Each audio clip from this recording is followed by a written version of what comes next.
There we go. So we are going to be picking up where we left off from last week with the strength-based instruction, and we were talking about low prep and high prep differentiation opportunities. And then from there, we'll take our break, and then we are going to start talking about collaboration at the school level, at the county level, and then also at the with outside providers and outside supports like parents. If at any point the background noise gets to be too much, tell me. I do have a set of headphones. I kind of prefer not to wear them. And if it is at all bad, let me know and I will relocate elsewhere in the house. This is just the quietest opportunity I could find at the moment. Any questions before we get started? For those of you who weren't on earlier when I said I cannot get my videos to upload to Canvas right now. I don't know if it's the connection or what, but if I can't get them up by today or tonight, then I will send out a Google link instead, because I don't know why Canvas just doesn't seem to like me right now. But those videos are coming. I know a couple people, or at least one person, that said that they watched Cindy Hansen's lecture on strength-based instruction. And if you ended up watching that instead, that's awesome. You don't need to like make up or anything. You can give yourself credit for doing that. The speaker we had last week was on the LGBTQ plus gifted topics. So if that's an area of interest and you didn't see last week, you might want to watch that video as soon as I figure out how to get it up there. And like I said, at worst, I will send out Google links for the two, and you guys can tap into that, and I will keep trying to post it on the Canvas site. But pending other questions, I'm going to go ahead and get us started. Nope, just kidding. Now I got to go figure out where I put the stupid screen. Man, having only one screen is like paralyzing. I do understand how spoiled that makes me sound. Presenter view, fantastic. Go back to Zoom. Now we're going to share screen. Now I'm pretty sure what you're going to see is, oh, nice. All righty. So we were talking about low prep differentiation about this time last week.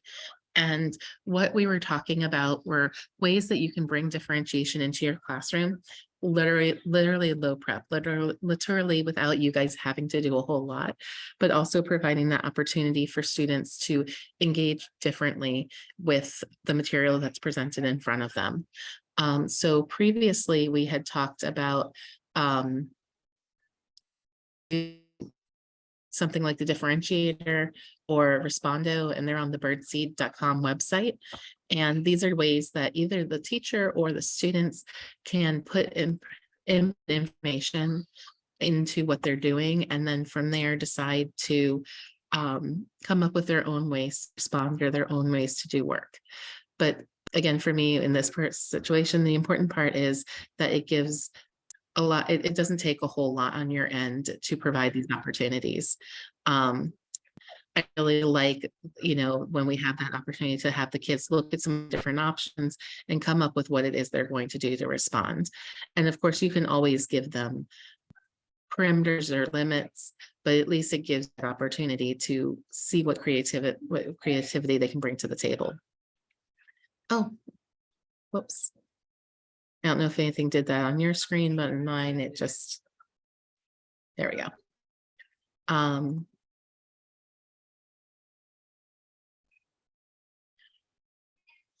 So what I started to talk about last week was the PACE model. And the PACE model is, it stands for being provocative, ambiguous, complex, and emotionally engaging. So the idea behind this PACE model, again, is it doesn't take a lot of work on your end as the teacher to bring in this opportunity for students to engage with something that strikes them. So the example that we have is this painting. And if I weren't on vacation, I could tell you exactly who painted it and when. But this is Ruby Bridges, and it's in response to her first day of school. Is that right? I think that's right. And so you might use this as a pre-assessment. You might use this as a discussion point. If you're doing something like a Socratic seminar. And so we can tell just from the get-go, this is a very provocative image. There's some ambiguousness to it. We might not be sure of the purpose, especially if we don't give the students a lot of background on it. There's a lot of complex imagery going on in here, and some of it isn't even necessarily imagery, it's direct images. And I mean, anything, if the small child being surrounded by US Marshals is not emotionally engaging along with all the other pieces, like, I don't know what to tell you. But I think the important point is that it's a way that you can engage people. The kids are going to have a reaction to something like this, and getting them to draw out what their thinking is or their feeling is. And some of them might like really feel it. It goes back to those overexcitabilities. But within this model, we're giving them the framework to say, okay, well, we are a response. What is your response? How are you feeling? What is this all about? I really like, again, the PACE model for, you can plan for it without having to do a lot of like prep work. That's why it's a low prep differentiation. Venn diagrams. So Venn diagrams, Venn diagrams, I will come back to. I need to go pull up the link. I forgot to grab that. But I actually had the same person who did the discussion on the KWL chart or the THW charts that we had talked about last week. She also had some really cool examples of different ways to use Venn diagrams to differentiate, and have a differentiated response as well as a differentiated ways to differentiate group discussion or ways to differentiate student thinking. And I will come back to that. I just like this quote. When we use questions to draw out what it is that our students know, we are being more supportive as teachers because we are empowering them to come up with their thoughts, and we're empowering them to express themselves. And so just like if we use pre-assessment only to know if a student has foundational knowledge, instead of learning if the student already knows the material, if we ask students questions that we assume they don't know what they already don't know the answer to, it's kind of a waste of our time and theirs to confirm that they don't know. Rather, when we use our questioning practices, we really want to use it to help the students deepen their thinking or help them with their own understanding. So we use questions a lot in the classroom, and there's lots of different purposes for questions. Sometimes those low-level questions for our students, they're meant to be a quick check. Did they get this? Did they understand that? Do they have the basics of the knowledge? But for our twice exceptional students, it tends to be those questions that are the harder ones to answer, especially when we have our students who are those big picture thinkers. Lower level questions are asking some very basic, specific details, and our students aren't necessarily always on top of picking those up. They'll get there, but they want to see that big picture first and then be able to drill down to what they need. So when we work on questioning, we want to use some really specific techniques for our questions. So one technique we use is leveling our questions. And question leveling, in our examples here, we're asking different levels of how we can invoke thought and provoke responses from the student without always asking for a deeper analysis or asking for, it's not meant to be a gotcha, did you read the chapter? But rather, if we looked at something like the questions on the screen, if we're reading a novel and we say, well, what were your feelings after reading this? How are you? Are you connecting to the main character? How do you feel about where this is taking place? It's a way to draw the student into the conversation without putting a lot of pressure on the student. And the next one, where we're asking them to return to there and talk about, why something, why did you love, like, or are unsure about something? Giving our students permission not to like stories is really important, because not every story is going to speak to every student. But if we especially, and I know this as an English teacher, if I expect them to love all the stories that I love because that's what I'm teaching, I'm not giving them room to feel their own feelings.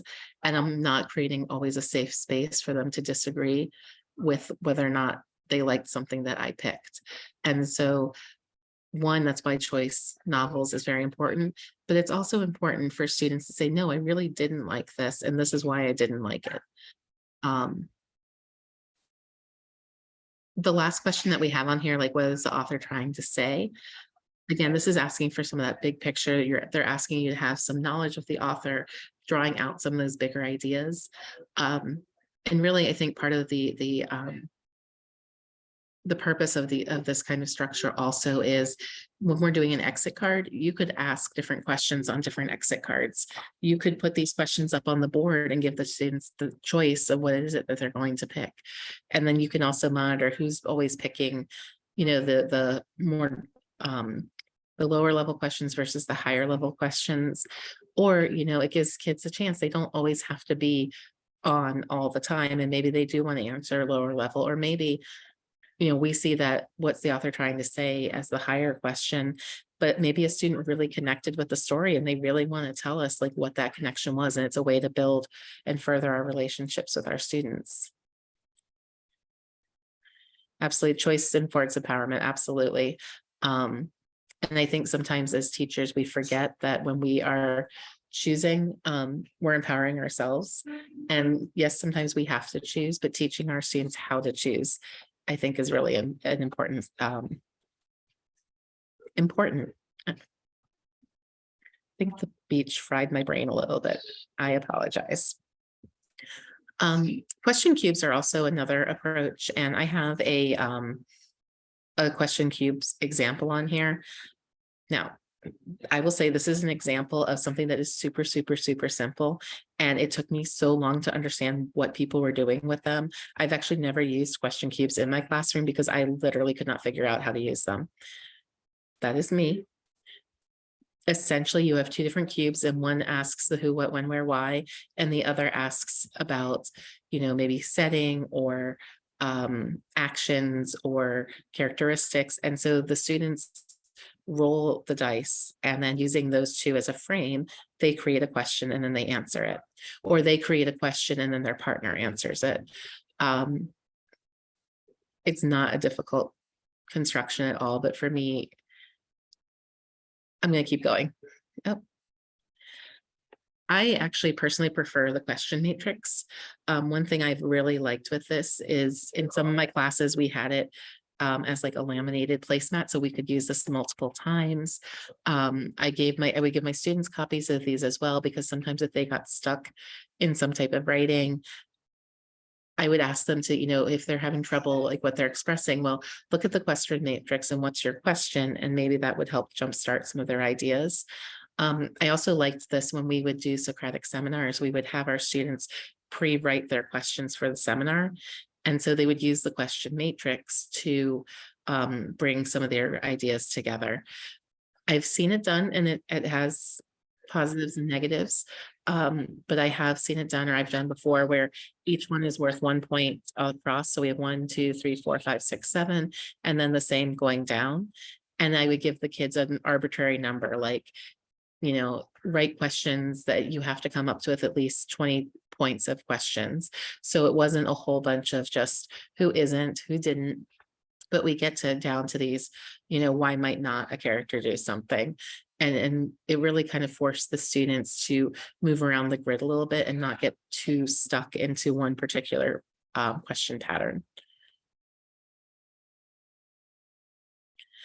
This is another example of ways that we can differentiate with our exit cards. And again, if we walk in with a student knowing the difference between a simile and a metaphor, we don't necessarily want to ask them, do you know what that is? But we might give them an example, or on the other side, we might ask them to create an example. And especially for my secondary teachers, having your cards pre-made and then you're passing them out and having the students write on their own response allows you to use them again. So it's a low prep differentiation, because you'll collect the cards back in and have them to use again. You're not having to create a separate question for every single student. You could also post your questions up on the board and number them, and then walk around, tell the students which number you want them to answer so that you have a varied response. I will also say the other thing about this with these varied individual responses is it's a lot less boring to grade. And when you provoke different thinking with the students and you use something that's low prep and easy to do, but gets different answers out of them, it's a lot more interesting for your evening. Or even your classroom. And sometimes the kids will say things, and I've had kids write responses on these before, and I'm like, I've literally never thought of that before. And it becomes like a discussion point in later classes. And I really especially love it when I can come back and say, hey, so-and-so asked this question yesterday, and I thought it was amazing. I don't even know the answer to it. Let's talk about it. So again, it brings them into their learning and gives them credit for their thinking and supports a student's ability to express themselves or to think differently, and sometimes to think against what it is that we might be attempting to tell them or teach them. Before we move into high prep, any questions?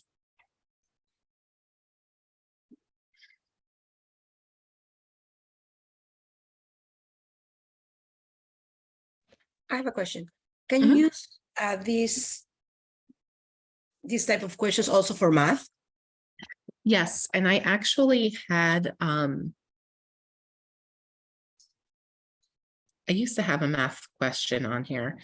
So, and math teachers, if you do have any examples off the top of your head, feel free to jump in. But I do know when we are talking about leveled questions, we might say something like an opening level question, like a lower level question might be giving a student an equation or formula and asking them to solve it. And then maybe a mid-level question would be giving the student, like, when would you apply this sort of question? And then maybe for a higher level question, a student who is really excelling in that course, you might ask them to write their own equation that would apply to a real world problem.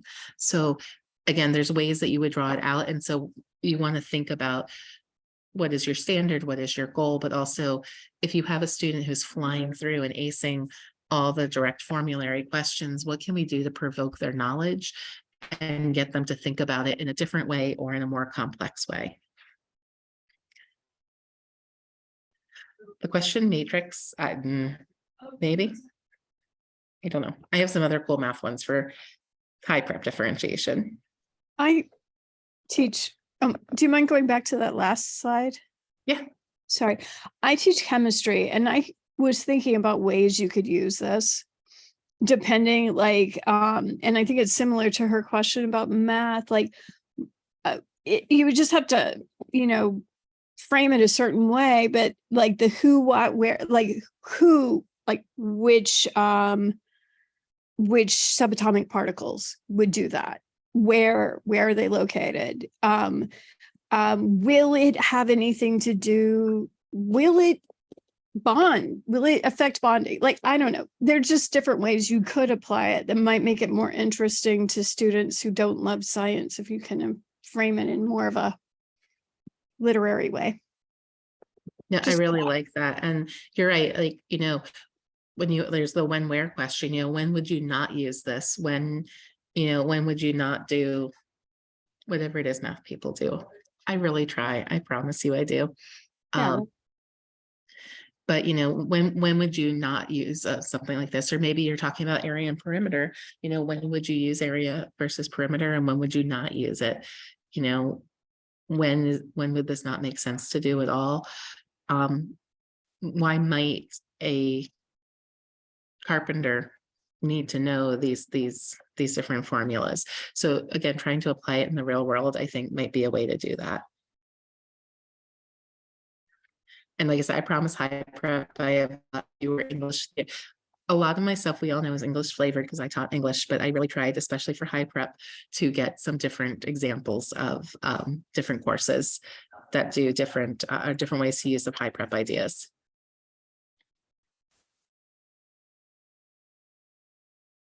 So our first one is the raft. Raft is one of my absolute favorite things to do. In the raft, we're asking them, what is the role that you as the student are taking on? what audience are you writing for? What format are you picking? And then what is the topic?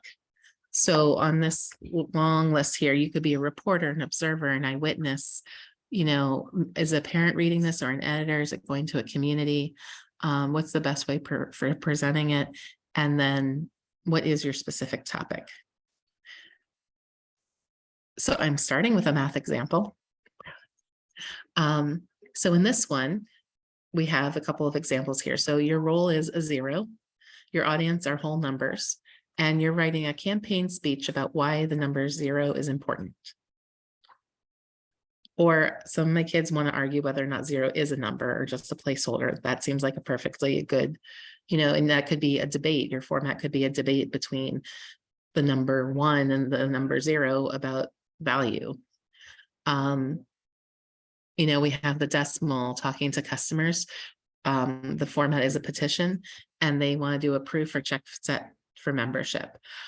I think I understand what that means, but I'm sure if you're a math person, you really actually understand what that means. So I'm not going to try and explain it. I do love, I hope you guys can see the one at the bottom. I have my controls down there, but it is on being an exponent and instructions for the jury on what the laws of exponents are. So I just think it's a lot of, I think it's a really interesting way to approach using like we said, non-math ways to talk about math. So this is another example, and this comes from across multiple subject areas, but we have a social studies raft. I really do enjoy the first one, the death of a Confederate soldier or a dead Confederate soldier, writing to Robert E. Lee, a complaint about Pickett's charge. Clearly it did not go well for you. Why did it not go well for you? Our last one, the Great Wall of China, writing a diary, the audience itself writing a diary about all the invaders I've seen or stopped, or a specific invasion that I really stood up against. Do I have one here? Yes, this is one of my favorites because I actually developed it. So, you know, I get excited about that. So this one is from the Odyssey. And in the beginning of the Odyssey, it's a lot of the same. And we spend weird time getting to know Penelope, Odysseus's wife, and her son Telemachus, depending on how you want to pronounce it. But really the walk away we want is that Penelope is standing up against the suitors and saying, no, I'm waiting for my husband. And Telemachus is also not pleased with all these people after his mom. And so what do we have? We have Penelope with all the single ladies writing a playlist for a party. And in there, I asked the students to explain a couple of the songs, but really just come up with a great playlist for a party. The awkward love poem. I've had some students write some amazingly awkward love poems. You know, trying to tell Penelope to forget her husband and go with them, even though they have nothing to their claims. So we, yeah, there's definitely some real world opportunities and discourse opportunities. And one of the things I always liked about, one of the things I always like about the raft is that it gives the kids some time to be creative and some time to think. And then we do offer them a chance to present. And so, like I would have the kids do, if they chose, and for this particular one, they had to choose 2 of like 5 options. But one thing I would say is, okay, you wrote your playlist, pick your most controversial song and explain to the class why you picked that song. So again, it is that discourse opportunity. But it also gave them that chance to defend their thinking, to share their thinking. And not every student had to do it, because if you do have every student do it, you're going to run out of time. So there's that opportunity for balance. And then for my students who didn't do well with things like writing, you know, writing a playlist is not that difficult, or they could copy paste songs and put it on a piece of paper. And then that verbal explanation was what we scored. Because in this one, I don't actually care if you can write a playlist, but I care that you can defend your thinking about why, you know, why these songs are appropriate for what it is that you're doing, or, you know, why you are trying to tell her to forget her husband. So it's one of those cases in English where, because writing wasn't our focus, we don't have to focus on the writing. I do like this one. This is a science example, but it also works well for younger children. The breakup letter between night and day, all the reasons they're different. Why wintertime for the bears, writing a lullaby about why it's time to sleep and hibernate and talk about that. And I do like the water drop travel guide. So again, it's bringing in a lot of different creative ways for us to think. I think this is also one, again, it's high prep, but for those of you who are world language teachers, it's again another way to evoke students making connections between language. And I've seen things from like arguing which language has the better word choice, or we are discussing what's it called, sentence structure. That was always like a really interesting discussion that we would have in like my Russian class, because English language structure and Russian structure is so different. And it can be very interesting to talk about, who presents their language better to a listener or whatnot. So looking at those different pieces and how you can put them together. So we have, this is just with that raft, different things that you can do to bring out those different ways of students to express themselves. We have everything from writing invitations to maps, graphic organizers, a monologue, sales pitch, mime. I actually have had my nonverbals a couple of times, do a great job miming their responses. The gossip column is a great one because you're like dishing on dish on an electron, dish on a character. There's just a lot of different ways that you can really have fun with this. So our next one is the Think-Tac-Toe boards. So Think-Tac-Toe boards, you can do, again, a variety of different things. You're really wanting to do, for this one, to me, a lot of it's a lot of short activities where, again, you're giving students the chance to try different things. You're not spending a ton of time on them. And then you can also give them something like everyone has to do the center, and you're either making, and you have to go left, right, up, down, diagonal, whatever, but everybody has to do the center block. I actually really, my daughter's library media center sent home a Think-Tac-Toe board for summer reading this year. And so they don't have to do it in order, but they're doing it just like, if you do 5 blocks on here, you get this. If you do 10 blocks, you get this. So it kind of gives the kids that opportunity to try different things, and not have to do everything. And she's been really into it because it's a different way to track your reading and a different way to think. And then I think this one is actually a math example. See, I did work hard to make sure it's not just English examples. But I like using watercolors to do perpendicular, parallel, and intersecting segments. Oh, you could play the game we did in my car on the way down here where I couldn't remember the name for a miter saw. So I came up with the idea of a angle bisector. And then I spent like a good chunk of my car trip explaining all the purposes you could use with an angle bisector. My family is very different. But they're just different ways to bring out some of those ideas. Choice menus. And choice menus can mean a lot of different things. I really like the choice menu that's an actual menu where the kids are building a menu where you get to pick your, easy thing, your appetizer. I'm going to come up with vocabulary quizzes. You have like the bulk of what we want them to learn, where we want them to spend most of their time. Those are your entrees.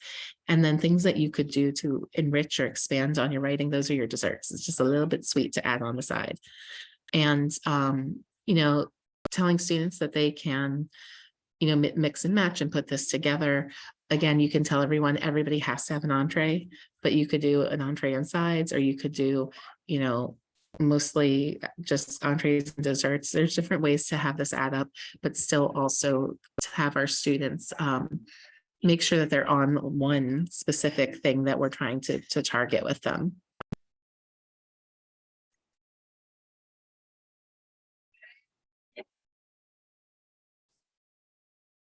So the imperatives, negotiables, and options.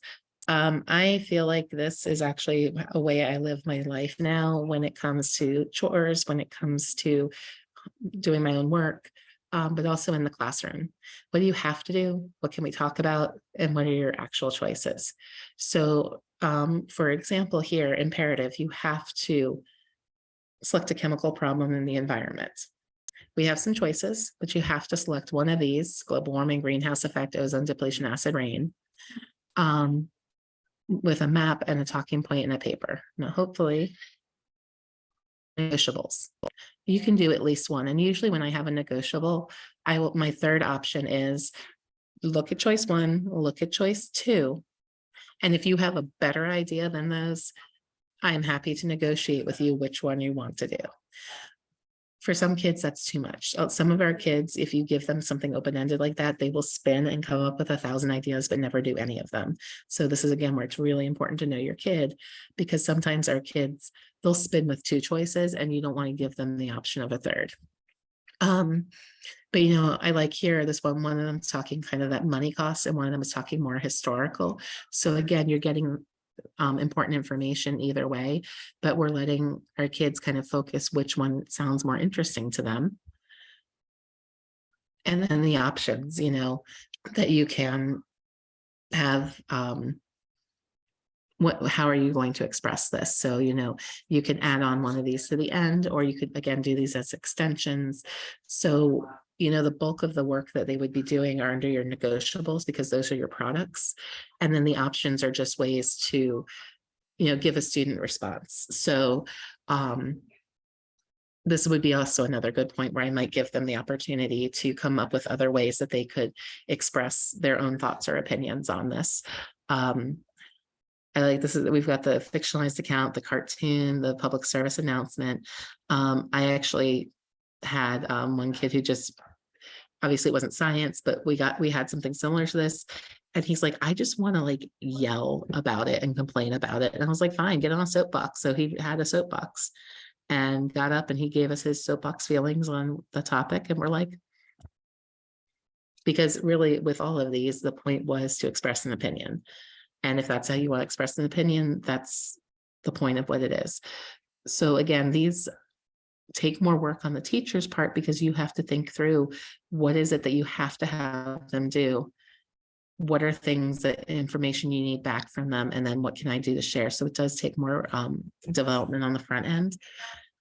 And even though this is a little bit getting into our next part on partnerships, but I think one of the most important partnerships that you can have if you're doing more of these differentiated approaches is being able to work with your PLCs, work with your co-teacher, work with your special educators, because I will say, one way that we got through things like the raft and some of those other pieces when we were doing the Odyssey, it was something at the time that everybody in our 10th grade was doing in some way, shape, or form.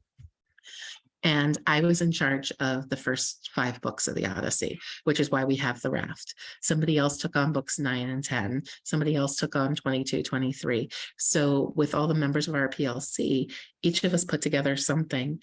We reviewed it. We made tweaks that fit our own teaching styles better, but the bulk of the work was done by one person, and then everybody shared. And for some reason, there are some teachers who are great at that, and there are some teachers who are less great at that. But I think it becomes one of those things where it's important, if we want to give those opportunities to students without completely burdening ourselves with everything, we have to use the resources that are available to us. I think another example was we wanted in our dystopian and sci-fi novels unit, we wanted to offer multiple choices to the students. And so again, each of us, we came up with a format for how we wanted, again, the imperative negotiable options. The point was to understand the social commentary of dystopian novels. So as long as we had a structure in there, it didn't completely matter which novel the students were reading, but each of us took 2 novels to read and become the expert on, so that when we did do short reading quizzes, or we did have other things where content was going to matter, one person could just do those 2 novels. And so there was some shared grading and there was some shared norming. But again, it meant that we were able to offer all of our 10th graders, I think, 6 or 8 novels And I still haven't read 3 of the novels that we were teaching. With that partnership obviously comes trust. You have to trust that your partners are going to do the parts that they need to do. I won't lie, this particular PLC I was on, we had been together for a couple of years, and so it took some push, some pull. It took some, I'm taking a class right now, guys, and I really need to do this. So could we just collaborate on this so I can write a paper about it? And, you know, when you have things like that, we are more willing to help each other, but the importance of the relationships among the teachers in order to better meet the student needs was just critical. So anchor activities. I like anchor activities as long as they don't become just extra or add-ons. One of the great things with the anchor activities are, yes, you will sometimes have kids who get to a lot of anchor activities, but what I also like about them is for our students who sometimes need extra, you know, they need to walk away from it, or they've been working on it and they're just done, overwhelmed, they're not having the best day, giving them just a little bit something different to do that's already prepared, that's tied to your curriculum, tied to whatever it is that you're working on, but gives them just an outlet. We don't want anchor activities to always also just become those things for the kids who finish first. So when you think about what your anchor activities are, and this is why tying it to your content and instruction is important. There might be days where you're working on like a multi-day assignment and you say, you know what, guys, we're going to put this away today and we're going to work on an anchor activity instead. And there's a couple of choices you can do. One of the opportunities it also gives you, if you are prepared with your anchor activities, is if you have a day, like we're working on a lab report and we've done the experiment and we're supposed to be doing the analysis and the write-up, and some kids are doing really well and some kids are struggling and some kids were absent and need to make up the lab. If we have a day where we pause and we work on our anchor activities, that would give the teacher time to pull the kids who were absent and need to make up the lab to do the lab, and they're not missing anything new because everyone else is working on an anchor activity. And then you might, you know, get that group started and pull the kids who are really struggling or not understanding what you're supposed to be doing and spend your time with them. And then again, all your other kids are doing stuff. And then the students who, you know, are ahead or get it or just move at a slightly faster pace or just have not been absent for a while and they're all caught up, it gives them something meaningful to do. It gives them that chance possibly to take a break, or they might be done and they want to just learn a little bit more, a little bit differently. So having your anchor activities prepared. So I'm pretty sure I have other options, but we're going to start with English. So when I was teaching the house on Mango Street, we had a couple of different anchor activities for our students. So the first one was to read the short story 11, which is also by Sandra Cisneros, and then talk about Rachel, the narrator in 11, with Esperanza, who's our narrator in the house on Mango Street, and compare them to each other and talk about how these two young female characters that Cisneros created, how they're similar, how they're different, talking about their writing styles. And also, I don't know if anybody else has ever noticed this, but she uses balloons, and I'm not entirely sure why, but it really stood out to me. So I had them think about how the balloon plays different roles in each story. Another activity I had was actually for my Spanish speakers. And so what I did was I got the house on Mango Street in Spanish. And this was for students who were either learning Spanish or who that was their first language. I asked them to, again, comment on 2 of the following things in here, read a chapter and then comment. Do the translations match? If you translated the chapter, how would you do it? The fact that the family is Mexican-American, and how does it translate to maybe whatever dialect of Spanish you speak?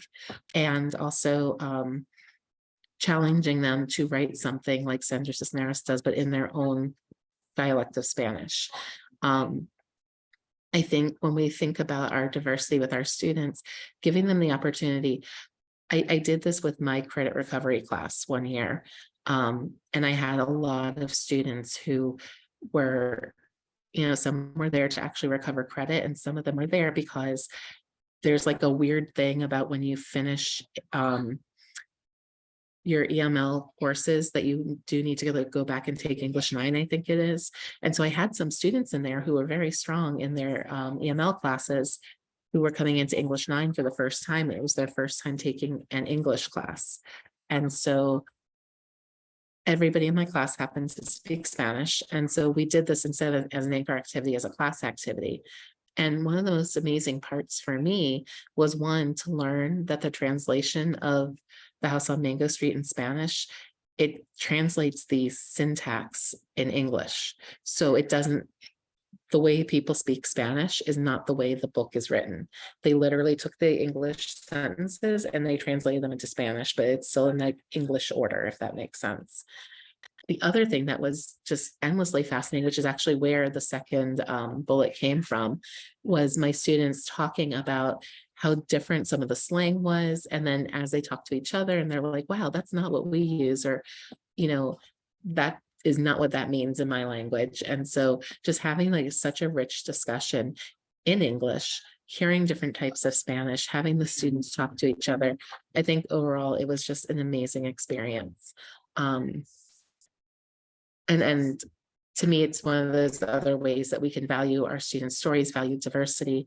I think if I had students who didn't speak Spanish, you know, having them talk about maybe similarities with their own languages. And then for students that don't have an interest in that, that's why we had the previous activities for them to work on. There's my raft. And I swear I had other examples, but apparently I don't.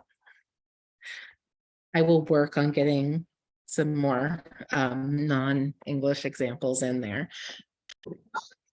So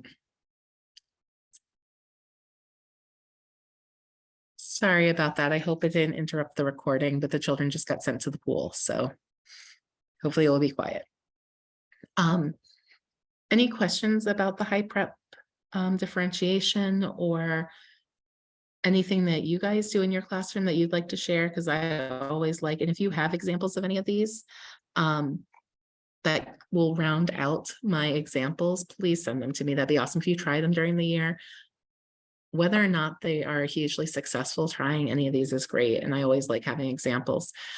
Yes, this PowerPoint should be slide deck, Google Slides. I don't know. It should be in the course. If it's not, I know that's something I need to catch up on, is making sure you guys have the links for all the actual slide decks.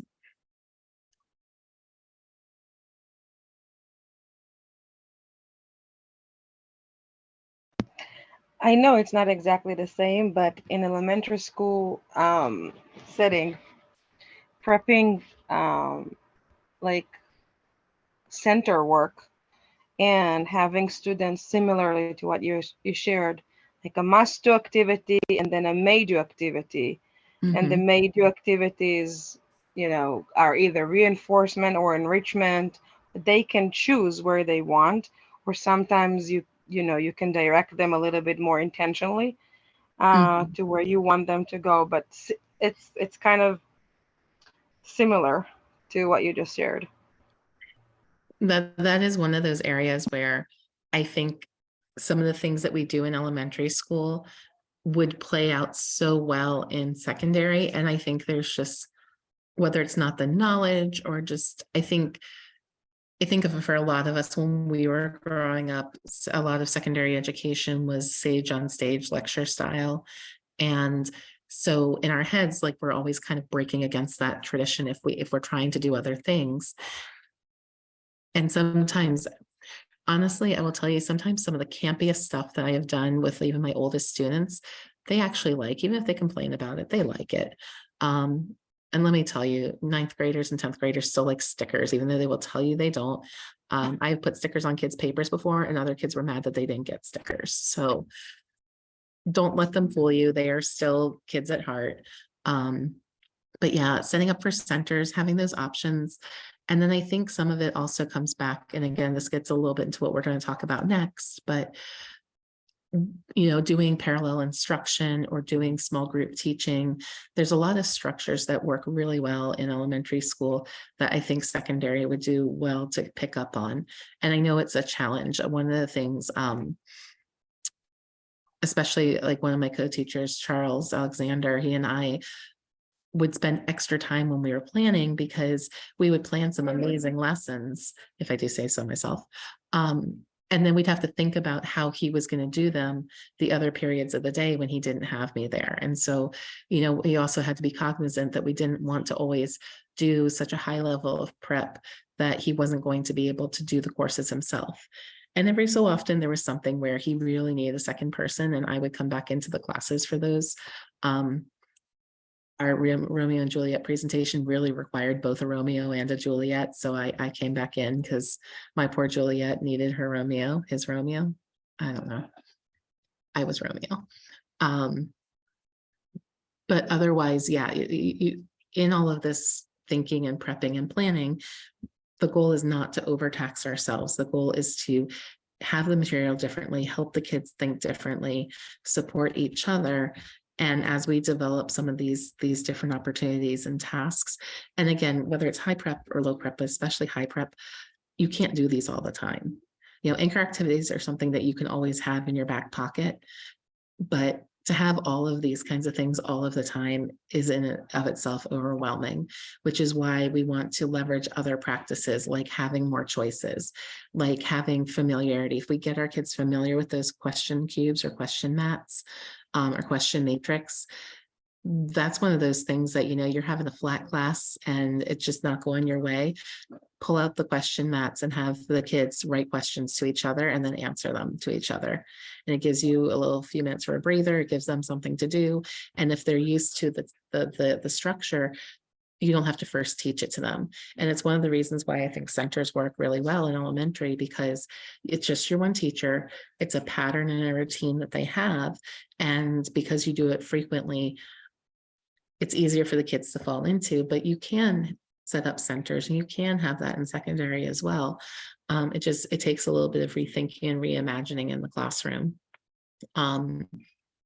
Ways that I've done it before, we were doing some activity where we were having kids compare speeches, and we need to go over like some of the content of the speech. So I took one speech and my co-teacher took the other, and then we switched sides of the classroom. And we had to modulate our voices because both of us were very loud, and so we didn't want to overtalk the other one. And it was a really interesting thing, but it allowed us to almost double the time in the classroom. And again, I only had to really get into one speech, and she only had to get into one speech. And it made it easier for us to answer the questions for the students and to provide information, because I didn't have to think back and forth between two and teach two at the same time. At the same time, she had taught the unit previously. She was very comfortable with the speeches. And so in her other classes, when she didn't have co-teachers, she taught both. And then when she had co-teachers, she always taught the same one, and we taught whatever the other speech was. The centers, again, it's a great time for those anchor activities. But just kind of thinking about, what is it that you do? Does it always have to be a lecture? When you have the students go off to work on their own, can you give them the opportunity to have everyone work on their own to start, and then maybe pull your enrichment kids first and give them a challenge problem and then send them off on their way? And then, pull your mid group of kids and give them some instruction and send them off on part of it, and then go spend more time with the kids who are struggling in that subject area and really dig in deeper with them when they're struggling. And the nice thing about kind of having patterns like that is it doesn't have to always be the same kids, as long as they're used to being pulled in a small group to get their work done or to have that instruction done. It is very different. It's different than a lot of us were trained, but it's absolutely worthwhile, especially once those routines are established. There's some really great opportunities in there to differentiate for the students.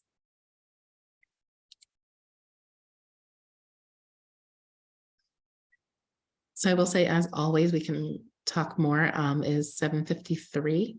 So I was there 7:54. So I was going to give us our 6-minute break and come back here at 8 o'clock. And we're going to kind of switch gears into talking about partnerships and leveraging different people at the school level, at the county level, and then outside and parents. I think I can knock all that out in an hour. So enjoy your break and I will see y'all in a bit. Let's get back to our recording. And so we are going to talk about partnerships. So I know a lot of what I cover right now is it's very broad. I'm not meaning to say this is every school or how things have to be done. But I think a lot of this is like a reflective journey on things that I have learned, not just as a classroom teacher, but having had this opportunity to be an instructional specialist and do the work I do and move from school to school. Seeing different ways that different people do things and don't do things. And also one of the things that I have found, and I don't know why it was surprising because I also know I did not know it when I was in the classroom. I think sometimes understanding just how many levels and layers of support are available if you know what to ask for, or if you know to ask in the first place. So I think the best place to kind of start out is at the school level, because that is the most familiar for all of us. And I kind of alluded to some of this earlier when we were talking about our co-teaching partnerships, but moving away from the co-teaching partnerships, something that I see in a variety of schools and working in a variety of ways or not working in a variety of ways is how we use and access our specialists within our school and what we do to rely on them. And I think sometimes we forget that, when we have grade level team leaders and content team leaders, department chairs, that those people are in instructional leadership positions. So theoretically, they're there because they have knowledge and leadership skills. A blanket. But at the same time, they are there. And you also have specialists in your school. Like we have our content people and they're specialists in their content, but we have people who are specialists in other things. So the teachers of EML students, are they EDL, DELMI? I don't know, whatever their ELD. ELD, thank you. ELD is the program and EML is the student. There we go. Yeah. And I get my letters in the wrong order anyway, so just please forgive. But our teachers who are in those programs are specialists because they have learned special instruction, specially designed instruction for students who are learning English as part of the multiple languages that they speak. And so when we're thinking about how do we instruct our students, instead of guessing or trying to figure things out, we usually, or we should know to go and pair and talk to our ELD teachers so that they can provide those supports, those ideas, partner with us or answer questions for us. And in the same way with special education, when we have a special education student, we hopefully know we can reach out to a case manager, or a RITSI, or a team lead, resource teacher at the elementary level. But sometimes I think it doesn't always go past the student, and we don't always remember that our special education specialists are also trained in special ways to deliver content and deliver the curriculum. But there's other specialists across the schools that we can also reach out to, talk to, ask for support, and making sure that we are using those partnerships within our schools. At the elementary level, I think somebody that I see overlooked a lot is the staff development teacher and the reading content specialists. And I do know that in some schools, they are treated as junior administrators. Hold on one second. Sorry, guys. Sorry, I felt like it was going to be loud, so I wanted to at least pause the recording. Reaching out, like I said, I know in some schools those positions are treated as junior administrators, and they take on a lot of leadership things outside of content area, but truly their roles are supposed to be as specialists. So, if you're having trouble, if you're having trouble supporting a student and figuring out how to get them accessibility to text or coming up with different ways to teach reading, the content specialist is somebody that you can and should reach out to. And that also goes for enrichment. Content specialists should have that background and knowledge that they can help with that, those extensions. The training that they do in the summertime, especially training for my office, reading specialists are always invited to the enrichment training. They have access to the enrichment guides, and it's part of the work that we do with them is to be that specialist in the schools. Some schools have math content specialists and some use their, wow, I started to say specific learning disability when I really meant to say their staff development teacher. So close. But in some schools, the staff development teacher is treated as the content specialist for math. But whether you have a content specialist for math or you have your staff development teacher, they are participating in specific training with the math department on, and which is supposed to include how to put in those tier 2, tier 3 enrichment opportunities and how to differentiate and support our advanced learners. And so when it comes to supporting our students within the classroom and finding opportunities for enrichment, reaching out to your content specialists to ask them for that support, to ask them for ideas on how to create enrichment, or, and especially for my secondary folks, you know, talking to your department chair or your content specialist about, you know, can we do work as a PLC where we are sharing our efforts and sharing our documents and being more supportive of each other. I think, you know, that's where that instructional leadership role comes from of, you know, this is something that would benefit the students, but I need your support to make it happen. Another super overlooked person is the media specialist and their team. I have seen some amazing media specialists in this last year working with our Twice Exceptional kids. And I will say particularly for my K2 friends, they are the hardest to identify. They are the hardest to get enrichment opportunities to. And especially when it comes to things like reading, because most kids are still learning to read in K2. Our students who are able to read and comprehend grades 3 and higher when they are in K2 struggle the most with behavior. And so often the consult request I get is for behavior when really it's a first grader who can comprehend to the 5th grade level and is not doing well, sitting there going cat. I know that's not what you're actually doing, but to them, that's kind of what it feels like. So I have seen some amazing media specialists this year use their knowledge and their position to be an additional support person for our Twice Exceptional kids to come up with some really cool enrichment activities. I've seen them come up with like research scavenger hunts. They have some amazing resources in their repertoire that aren't just, you know, making sure that our books are there and teaching us how to use Noodle tools.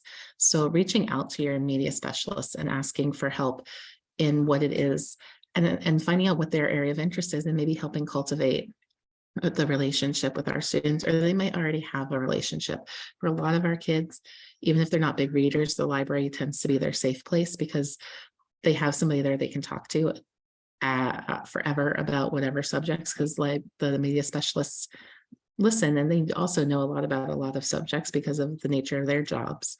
And so finding those opportunities to partner with them and, you know, seeing not only what enrichment they can bring to the classroom, but what enrichment ideas they might have for kids who have very limited or highly focused areas of interest.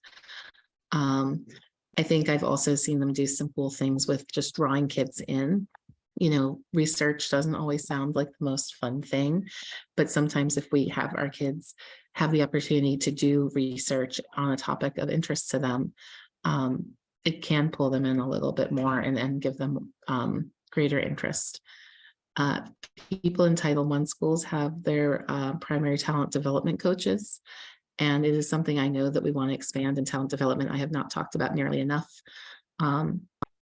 But in the elementary school, that is an additional person who, again, gets very specific training in how to work with and instruct and support students for talent development and for enrichment. And so, reaching out to them within your school and asking for those ideas to support, maybe help developing some of the anchor activities. Reaching out to your school's PPWs and psychologists, and I know they're drowning, but sometimes just a quick conversation with people in those positions, it could be a student in my classroom is really struggling with XYZ. What are some things I could bring to the classroom that might help mitigate or, calm down or be supportive? And just having a conversation, showing that you're interested in being as a part of the conversation, especially for our gen ed teachers. I know when it comes to social emotional, that's often the hardest inroad for our gen ed teachers because it feels like it's really outside their wheelhouse. But talking to people whose wheelhouse it is within is a great way to learn some of those strategies.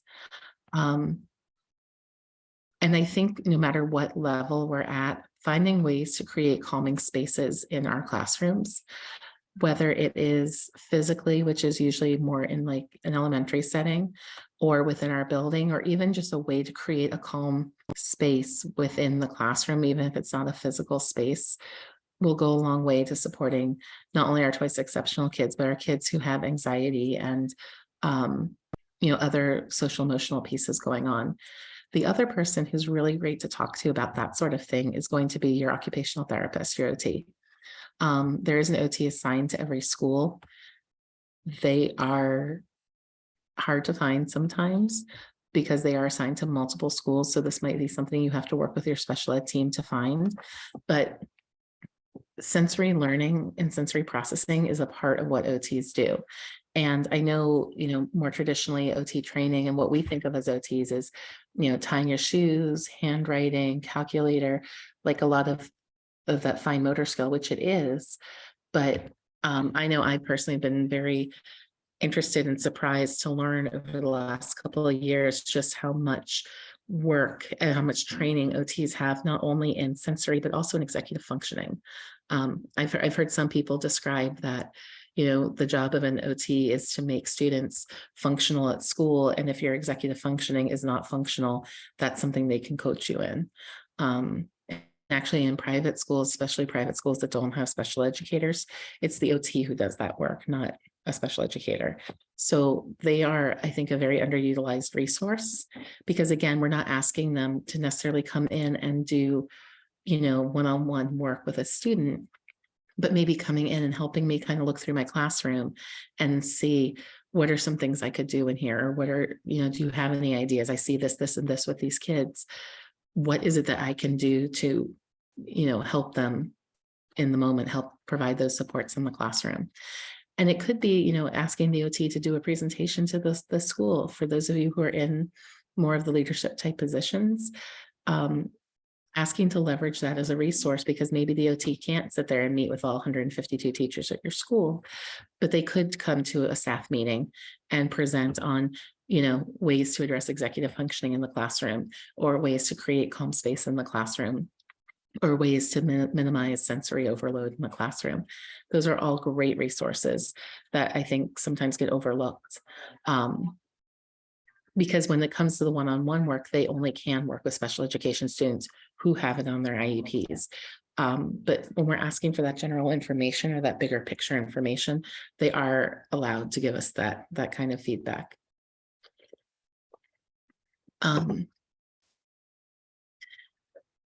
Speech pathologists are another one. It's a little bit difficult to kind of walk that line. I actually was meeting, I'm not special. I was at a meeting on Friday, and the group I was put in happened to be the head of Hyatt and the head of SCSES and the head of speech and language. So we happened to be sitting at the table together because of the numbers we pulled out of a hat. And it just worked out very well in my favor. So one of the things I did was I showed her the speech path, something that one of her speech pathologists did when she took this class last semester. And we were talking about, for me, one of the things I said that was really hard for me to understand and then understand in a different way was kind of like when speech pragmatics are my job as a special educator and when they're your job as a speech language pathologist. And so, you know, we hear pragmatics a lot. I still feel like I only have a vague understanding of it, but the opportunity to have a speech pathologist talk to a team or talk to a group of teachers to kind of help manage and understand what those differences are. Also, speech pathologists do have a lot of work, obviously, in language acquisition. And so if you're really looking for like different strategies or more multimodal strategies to address language and address learning vocabulary, your speech language pathologist and there's one assigned to every school. They are a great resource for that. And again, I'm not saying that they should meet with every single teacher, but they do have a lot to contribute. And maybe, again, having them as a guest speaker at a staff meeting or to pair with the school team to do like a small training, I think would be invaluable for people who don't normally get to interact with those types of specialists.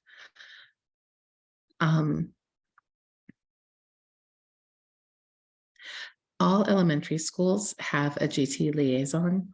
The GT liaison is currently an unpaid position. I know that. So I'm not necessarily saying ask for a ton. In many schools, the reading content specialist, the reading specialist is also the GT liaison. If not, usually it's more frequently the reading specialist. Next frequently the staff development teacher, and third frequently is the assistant principal.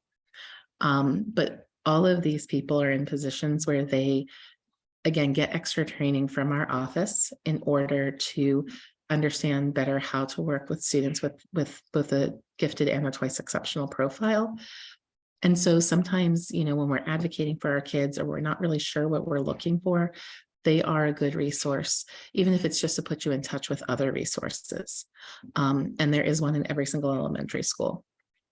For my middle school people, every single middle school has an AEIST, which is the Accelerated Enriched Instruction Support Teacher. It is a 0.4 position, so they are actually paid to do this job. And every single middle school has an assigned one and has an identified one. If you don't know who yours is, happy to talk to you. If you want to be that person, your principal is the person to talk to because they are the ones who make that determination. And again, they do specialized instruction with us throughout the year. And when we're looking for support, we're looking for ideas for enrichment. Advocacy is one of those ways that an AEIST is supposed to use their position to support students is as that advocate. But also, yes, I will email that to you. But also to know who, to know some strategies, know different ways to support our students and to help give them access. And if they don't know, getting them involved and in the loop. So even if we're going to put in a consult, making sure that they know or that they're involved. And if I'm coming out to do a consult or somebody from my office comes out to do a consult, it will mean that they also gain that knowledge, which can in turn help the next team.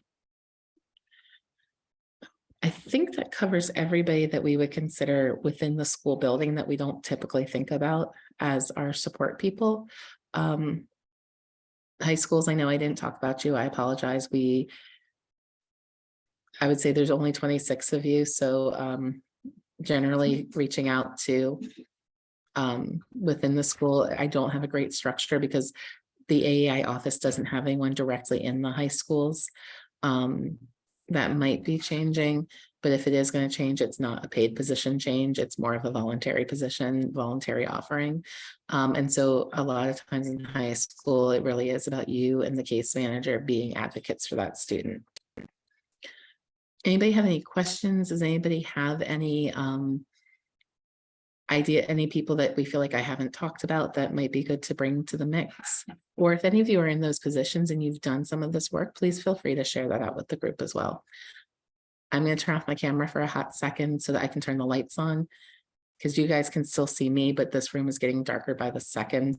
So I'm going to leave the recording going, but I am going to turn off my camera real quick. And please, like I said, feel free to share.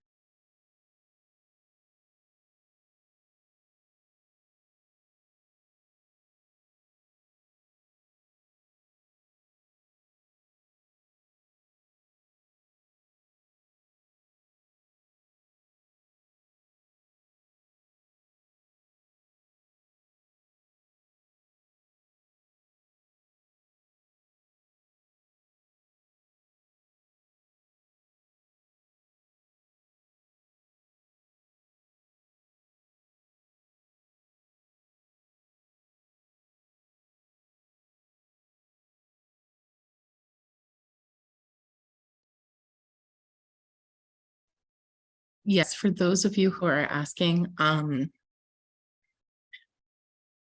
shoot me an email and I will get you the name of the person for your school. Every so often it's changing depending on what school you're in. Some of them, it's been pretty stable for a while. So just shoot me an email or yeah, shoot me an email and I will get you that information.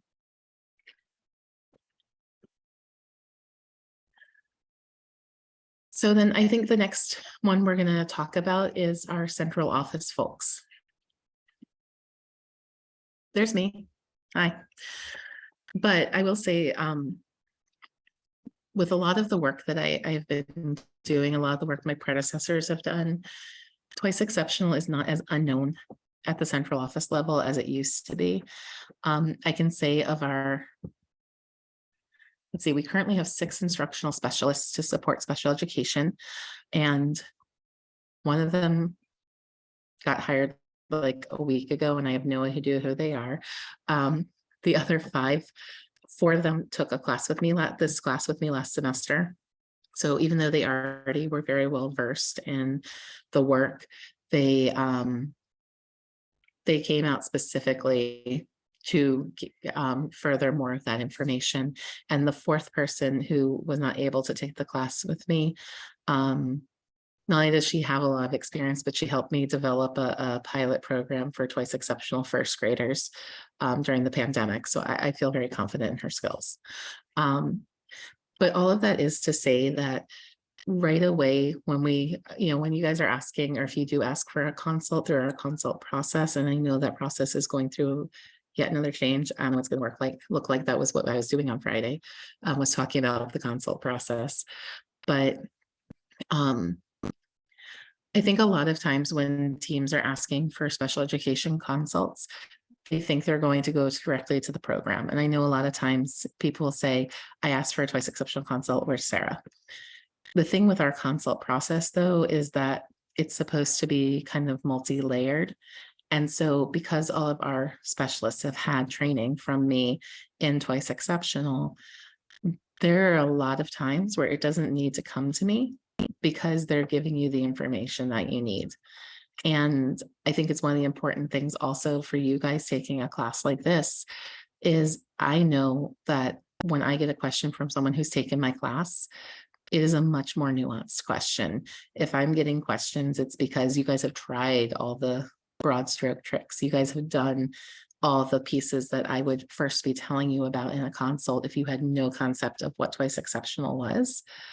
And so when I'm coming out to support those teams, I really am there to hone in on that student and say, yeah, this is way different. Let me think about this. Let me give you some resources. Maybe we need to approach this a different way.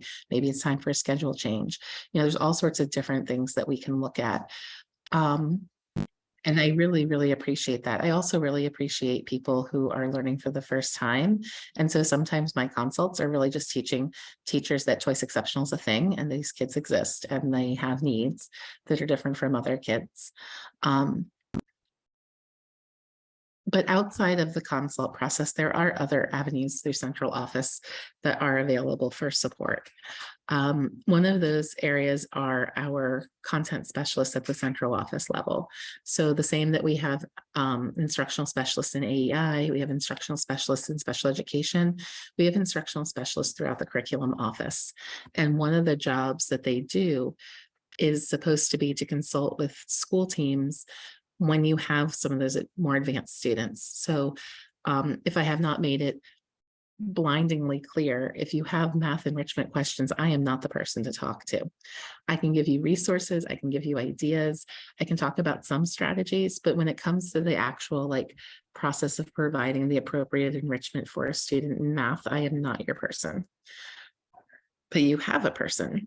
And I think that's where sometimes being brave and asking for help is a thing, right? Like at Central, we're really excited when people are like, you care about my subject and you want me to come out and talk to you? That's awesome. But I think, when I think back from the teacher side where it was like, am I telling them I don't know how to do my job? That's why I'm asking for help. It's not like that. And we don't view it like that. And I think that was a hard thing for me to learn as classroom teacher. And then also when I got up to Central and said, oh, that's not actually how anybody feels. And that's not how I feel up here either.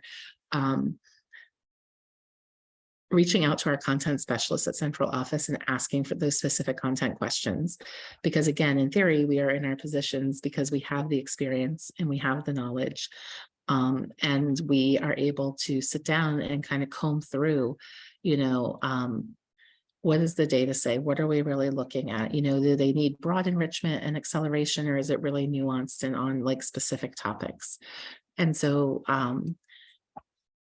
I think it's usually through your director, but sometimes you are able to just kind of reach out to a supervisor, like the math supervisor, and ask, if the content specialist can come out. Again, that's a great place with your, like your staff development teacher in elementary school. They work with your math content specialist. And so if she doesn't have an answer, asking, or they don't have an answer, asking for the content specialist from Central to come out is a next great step that people don't always think about. And there are content specialists for every single subject area. Yes, definitely, because they're all in the same hall that I am at when I am at Central. So, and we have great conversations. Like part of my job, besides supporting schools, is sticking my head into people's offices, whether they like it or not, and advocating for our students. And so, we've had really good conversations about how we're providing support, or the direction that you might give on math enrichment. You don't have to get every single problem done and correct in order to get access to enrichment. Sometimes we need to use an enrichment first model. Talking about the level of reading and how we might use supports to access reading in social studies or sciences. We have one person who's the director of all of science for K-12. And she and I've had some really amazing conversations, and, sometimes they're pipe dreams and things we would love to do. But I appreciate that she frequently comes over to our office to talk about how we can better work with twice exceptional and gifted students, and how we can build more opportunities for enrichment into the curriculum at all levels so that we can meet the needs of our students. So there are people up at Central who actually, do that work. Trying to think of other underutilized people at Central. I think to me, a lot of it is just the instructional specialists across the content areas.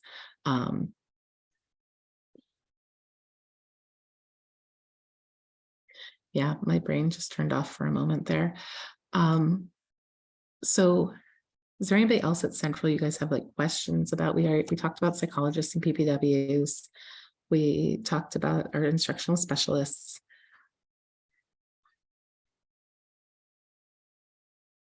Yeah, that's all I got for right now. If I think of any, I'll bring it back around. But for really kind of on the ground support in the classroom, I think those are your best folks. The next level that I would look at is working with our people outside of the county. And I would look at that in two ways. When we're talking about partnerships, it's really critical when our kids have outside providers that we make contact with the outside providers, and that we have a system in place for maintaining that contact. So I know in some of our, more specialized programs, we know to get those signatures, we know to, maintain contact with therapists and outside speech pathologists, OT, just to keep the communication open. But I think more importantly for our students who are not in those discrete programs, making sure that we're asking parents what other supports our students are getting, asking for permission of some type to communicate. Like, I know sometimes parents can be hesitant, but they can specify what we can talk about. We could just talk about, grades and strategies that we're sharing back and forth. It doesn't have to be, I want to know what medication they're taking. They don't have to give permission for them. It's helpful, but they don't have to give that permission. So, working with our parents to understand how we use our outside provider, how we work with outside providers, and how outside providers can help create kind of that pathway for our students. I think the bulk of what I kind of want to talk about would be actually partnering with parents. So parents can be our best friends, and they can also be our biggest challenges. And sometimes they can be both. And, ultimately, except in, I would say, probably rare instances, ultimately, parents are doing what they think is best for their kids, and they are fighting for what they believe is the absolute best choice for their children. And we have to come to the meeting knowing that that is what they're there for. And that as much as we love and care about their children, we do not love and care about their children the way they love and care about their children. And so I think if we, make sure that we're always approaching from a positive place. And I think, and again, this is one of those harder parts is, if a relationship becomes strained with a parent, making the effort to repair the relationship, I think is very, very important. And I mean, those can be some difficult conversations. There's definitely times where I have reached out to, I'd reached out to my Ritzy, I would talk to my AP. I know that this has been a really contentious, uncomfortable relationship. I want to make it better. Sometimes you can just talk to the parents one-on-one, and sometimes you can ask, for an administrator to help facilitate a discussion. Say, I know things have been really intense lately, but I still respect you and your role, and I want us to maintain this relationship. And do reparation work the same as we do for restorative justice with kids, we want to do with parents. We walk a very fine line between, on either end of it, I think, where sometimes, parents are seeing a ton of behavior at home and we see nothing at school, or vice versa. We see a ton of behavior at home and there's nothing at home, or a ton at home, school, and there's nothing at home. And so maintaining those fields of communication, for some of our kids, I really do find, especially for my twice exceptional kids who are well behaved, that's not usually part of our profile. So, if I have a twice exceptional kid who is very well behaved and anxiety is part of their profile, and the parents are telling me they're having constant, continuous meltdowns at home, what it's telling me is there are stressors in the school day that they don't feel comfortable opening up and telling us about in the moment. They don't tell us when it's happening, and I can't teach a strategy if I don't know the problem is occurring. And so it's telling me through that communication with the parent that I need to hit pause and put academics to the side for a hot second and talk to my kid and find out, what those pieces. Now, on the other side, maybe we know what those stressors are and we don't know how to address them. And I think that that's another great time, to partner with parents and talk through and say, I know there's something at this time of day that's causing stress for your child. They don't seem to feel comfortable talking to me about it. Could you reach out? Maybe you could make some inroads. Maybe they can kind of, discuss that piece with you. And I think that is really important. Another thing that's important to do when we partner with parents is to have the conversation, and this is critical for twice exceptional kids, having the conversation openly about disabilities and giftedness. The number of families I have met where they tell me their child doesn't know. And I can tell you, as having been one of those kids, my parents talked about it some. And as I shared, my teachers were very open about it. But for me, I didn't have a lot of context on what it meant. It was also the 80s. We all didn't have a lot of context on what it meant. But now when we do have so much more context and there are so many resources out there that are directed towards kids know when they're different. Some see it as negative, some see it as a positive, some see it as a neutral, but they are aware that there's something that is not the same. And being, what we call that process, the demystification process, talking to them about, what is it that makes them unique and special, in the same way that they have favorite foods and favorite colors. They have a different way of thinking and their brain functions in a different way. And the sooner we make that normalized for them and talk to them about their strengths and needs, the better it's going to go overall, and the more receptive they will be to some of the supports we provide. I definitely, a lot of students, sometimes kids don't know they have an IEP. And again, I think within, it is the parent's prerogative, but at the same time, kids should not be startled to find out that they have an IEP or they have that they have types of support. For twice exceptional kids, especially, you know, again, there's mixed schools of thought. I have parents who ask if they can bring their fifth graders to transition meetings. I say 100% absolutely, they should be there. If the kids are asking to be there, they should not be there the entire time. They probably shouldn't be there for present levels, but having them come in when we get to accommodations, sub-aids, services, service hours, goals, those are all things that our kids should be aware of in some way, shape, or form. My policy really was, you know, in sixth grade, the kids may or may not come. Usually around seventh, eighth grade is when they're turning 14. We're required by law to invite them. But I would really start to try and get my parents to have their kids participate in some level in seventh and eighth grade. Even if it was just coming to the meeting and saying hello and saying like, yeah, exactly, saying what's easy for them, what's hard for them, what they would really like to see their teachers do, anything that they, you know, feel uncomfortable with teachers. Like sometimes just that enough, it empowers them, and it gives them, you know, the ability to talk better about themselves and understand more things about themselves.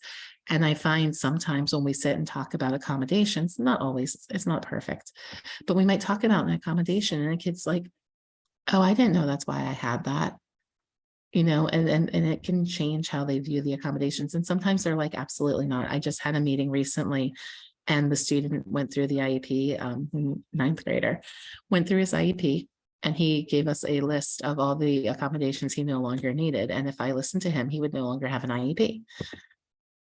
We have to be the adults too. Of course, according to him, ADHD is not a disability. It's just a total disinterest in school, and he doesn't need an IEP to be disinterested in school. Okay. But at least having them involved and in the conversation, I think is the important part. For my twice exceptional kids, by 11th grade, I made them sit with me when I was writing chunks of their IEP. Especially goals. I would make them sit and work with me on goals. And by their senior year, they were there beginning to end, you know, obviously like bulleted. I did not make them sit there and watch me write present levels unless I really felt the need to.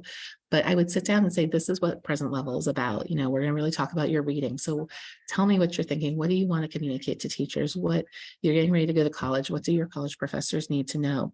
And we would talk through what goes into those IEPs. And by their senior year, I would also make them chair their own meetings. Not legally, I would chair the meeting, but I would have them, you know, why are we here? We're here to talk about me. What are we going to talk about first? We're going to talk about present levels. Tell me how things are going. And so before the parents spoke, I would have my kids speak and they would go through those pieces. And there were times where it would be emotional and, you know, prepping our kids that this is emotional. You're talking about yourself, I think is another important part. And then I did definitely have times where the kids were like, I would like to peace out now. And that was fine too. But having them as that active participant, having them own the document and own who they are goes a long way to them buying into the supports that are in the document. As our kids get older, having them track their own goal progress. And again, I don't expect it like we track them as professional educators, but you know, if you know that your goal is to do XYZ, you can kind of keep track of that on your own. You can at least say whether you feel like you're doing a good job or a bad job, you know, if you're younger, and giving them the tools to do some of that self-monitoring. I think a great example, I had one student who, and I know we all have this kid who just can't help themselves. They have to answer the question every time. They have to talk every time. I am that child. I am aware of that. But my one particular girl, at one point, I counted 25 interruptions in 10 minutes. And so what I started having her do was I gave her a sticky note and I said, every time you have a thought that you want to share out loud, give me a tick mark. I don't even care if you say it or not. I prefer you don't say it. That's what we're working on, but put down a tick mark. And when she needed a new sticky note before the end of class was over, she's kind of like, okay, I see what you're saying. And so what we started doing then was I gave her 5 sticky notes on her desk. Nothing was written on them, but she had 5 sticky notes on her desk. And so every time she spoke, I would take away a sticky note. And I wouldn't make it very public. I would usually just pick it up and put it in the corner, and we would just stack the sticky notes on the corner. it helped her it was a visual reminder for her to be more judicious about her words and more judicious about her talking, because if she knew she could only talk 5 times in 20 minutes, I did not do 5 times in 45 minutes, that would have been cruel, but 5 times in 20 minutes meant that she had to really think about, and of course, the first week or 2 we were doing this, she is out of sticky notes before the first 5 minutes of class were over. So it took time to build and she got frustrated. And of course, emergencies and clarification questions to a point, depending on the student. But a lot of that was about building that idea of like, wow, I do talk a lot. Wow, I do need to back up a little bit, and finding where we could have like a happy medium of, I need to ask my questions, but I don't need to dominate the classroom. But if we hadn't had some of those open conversations, and had her track her own data to understand it, she would not necessarily have been able to make that progress. I know we wandered off a bit because we were talking about parent involvement, but bringing that back specifically with the student as well, she had a lot of the same behaviors at home, and her parents started a similar, she had 5 sticky notes during dinner. And so everybody had the chance to talk at dinner, but if she lost her 5 sticky notes, she had to wait until her brother talked about his day before she could have her sticky notes back. And so again, we using that same system, there was consistency, there was familiarity, and it was something that was consistent, and our chunks of time were fairly consistent so that she could balance over time. Making sure that our students know that we're in communication with their parents, I think, is also very important, because our kids internalize a lot. Anxiety, we know for a lot of kids is this #1 diagnosis right now. It outpaces ADHD, it outpaces autism. Anxiety is the #1 diagnosis for school-age children right now. Making sure our kids know that we are in regular contact with their parents is really, really important, because if they don't know it, they are going to be very upset when they hear about it. And it's not just the plan of, sharing positive information with parents about their kids, because for some kids, even it doesn't matter what's in the email. If they hear that you emailed their mom, they're going to get really upset, and you could go a lot of way.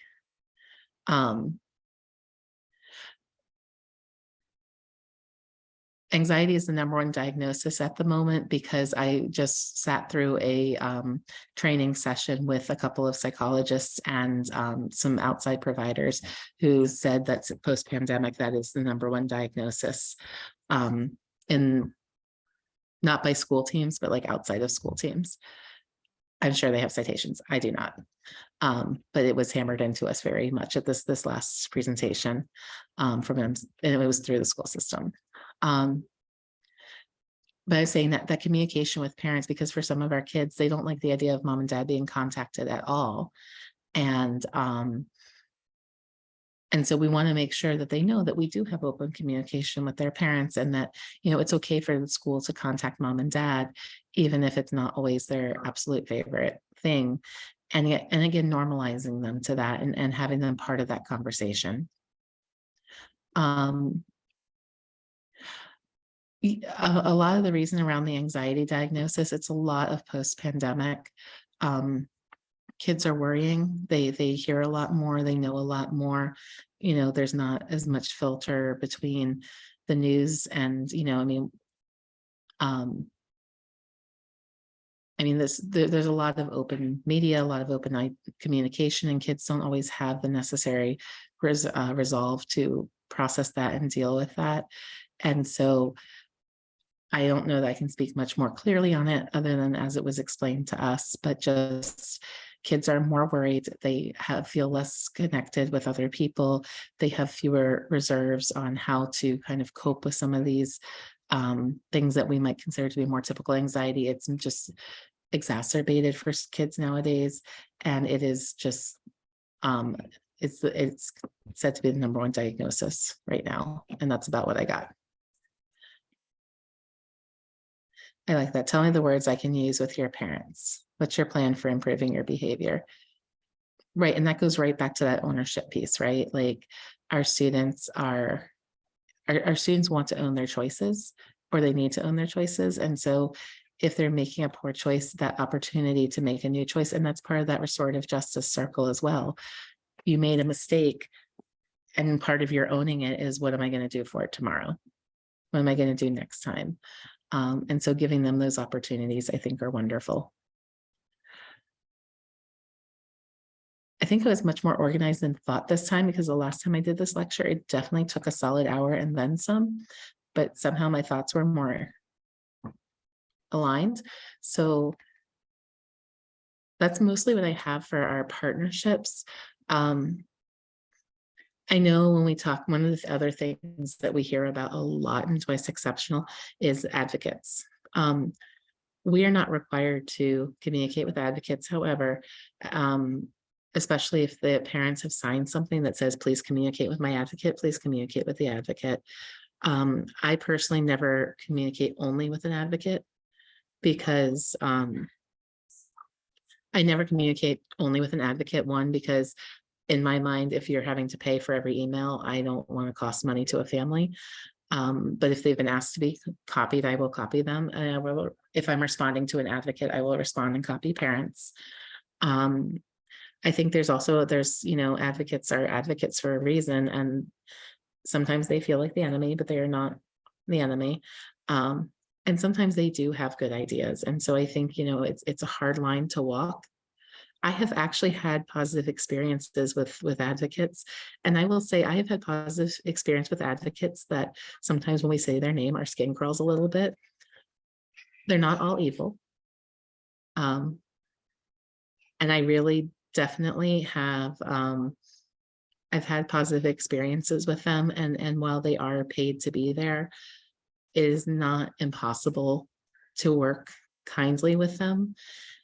At the same time, there are some that are very, very difficult to work with. And, that's sometimes when we have to say, no, this is our IEP meeting. It's the parents' meeting, but it's also the school's meeting. And we're going to set some parameters and reminding them of rules. And there are plenty of meetings where, we set ground rules, and the ground rules are not because of the parents, but because of some of the people they bring to the table. And so I don't always have the same, parents want what's best for their children, and that's why they hired their advocate. Advocates are there because it's their job, and they also want what they think is best for the child, but it is a different relationship. And a lot of times they've not met the child, so they know they don't have that same knowledge and understanding. And so, again, meeting them with a friendly approach, or a professionally friendly approach, but also knowing, some of them are former teachers or former specialists, but they haven't kept up with the law, and they haven't kept up. There are some who do keep up with it. And so getting to know them, if you are uncomfortable with an advocate, or you think they're overstepping, definitely reach out to your administrator, reach out to your special ed supervisor, because, we all talk. And sometimes we do have advocates who have overstepped. And if you follow the chain and give that information to the principal and give that information to your special ed supervisor, and it's a case where we have an advocate overstepping a lot, we can send that up the chain to people who can address it better than we can. So, I like I said, I know facetiously, like advocates, like I said, it feels very adversarial, but I think they do more often than not play a positive role in the system.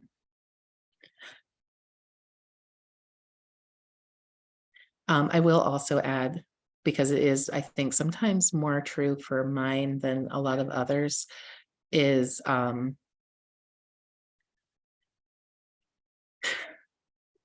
so it's very interesting because, I've been in a couple of meetings with Dr. Stixford this year. Dr. Stixford knows the program from like 1993. And he frequently will speak to a program that doesn't exist. So we definitely, again, when we talk about what our advocates know, Stixford knows the profile, he understands our kids, but he doesn't understand the programs, and he doesn't understand the supports, and he doesn't understand how some of the other models are set up. And so that's where our job as professionals are, to look at that. Like if Dr. Stixford tells me a kid is twice exceptional, I am not going to disagree with him. I don't think I would have the basis to disagree. But that doesn't always mean that I will take every single one of his recommendations to heart. I'll look at them, I'll respect them. But there are times where we're like, well, but now because of the way homeschool model is set up or the way LAD is set up, we actually can do those things in the classroom. We can do those things, within our current program structures, or that's not something that's in this program, it's now in this program. So that's where, knowing when our advocates know their information, and then when they don't know our information, and making sure that we keep our professional hats on with that. I think that's actually a really, really great example. Yeah, I just saw him like 2 weeks ago, I think it was. And he is absolutely a nice guy. Even when I've disagreed with him on things, he's very nice about it. And I'm very nice to him because he's nice to me. So, there's definitely that. And that's also when it's helpful to have your central office folks, because as a school team, I understand it can be a lot, but some of us, because we do see them so frequently, and sometimes we do have a little bit of a different relationship, sometimes we can help cushion those conversations on both ends so that we can all hear each other and hear what we're bringing to the table and not what we're disagreeing on. So we have about 7 minutes left, and I am happy to answer any questions that we have. We have another guest speaker on Thursday, Dr. Claire. I swear I know I'm talking out. Dr. Claire Hughes Lynch is going to be here. She is one of our, she's probably one of our leading specialists in training teachers to be twice exceptional educators. So I'm really excited that she is coming out here. She is going to be presenting a fairly new program, or fairly new instructional framework for us. And I'm super excited that we're going to be some of the first to hear about it. Are there any questions I can answer for anybody? Thursday's our last class, right? Yes, Thursday is our last class. Yes, I can absolutely do that. So the last day of class is Thursday. On paper, the last day to turn things in is Thursday. However, I am a realist and I'm also on vacation, so I'm not grading. So if everything can be to me by August 3rd, that would be super helpful. If you think it's going to go much past the 4th of August, send me an email directly and we'll chat. If you feel like something's gotten away from you and you haven't had a chance to dive in, I know I got an email from someone today. Let's definitely talk, because if you have made every single class and, if you've made all of my classes and you've done the majority of the work and you're just kind of like, struggling right now, give me a heads up, because I have projects in my back pocket and things in my back pocket to help with. I did not upload that. I think some of you guys were not here when I said I have been trying to upload it, and Canvas is not helping me right now. And so if I'm not able to get it tonight, I will send out Google links for those videos. And so if you're doing makeup sessions, watch the video, and then on the homepage of our course is an attendance link, and you can go ahead and put in that you did a makeup session, and I just will go back, and for every makeup session you've done, I will give you attendance for one of the weeks. What else do I have? Yeah, I'm gonna try I'm actually shocked that I've managed to be online this entire time and not lost signal. So I'm definitely trying to get those uploaded, and I'll try again after the rest of the crew has gone to bed. So I hopefully have a little more bandwidth to do that with, both personally and digitally. Hi, Sarah. I have a question. Yeah. I looked in today's homework, nothing was uploaded okay. Right. So first of all, I saw somebody else ask me about the UDL module 4. So the reflection tool is moved, and I have not found the link. Hyatt is redoing their website, and so that link has gone missing. So as long as you've watched the video, share thoughts that you have, but don't worry about the reflection tool. Oh, So Lori, I don't know. I thought so, but I think what's going to end up happening is I'm going to be creating a course and putting everything in it and then adding people or letting them add themselves because I think the course does disappear. But I'm going to double check that with the powers that be or see if I can change it myself. So yeah, so the UDL reflection tool link is dead and I can't do anything about that right now. And then the next module, I actually deleted the discussion post because I didn't know it was there. I really, oh, okay. Yeah, I had no idea there was a post for module 5, but I said earlier that I want you guys to spend your time this week and all working on your project and not on discussion boards. So it's just for me a way to balance your time. The last couple modules are really mostly just part of this lecture. Yeah, I am going to actually turn off the recording because I know sometimes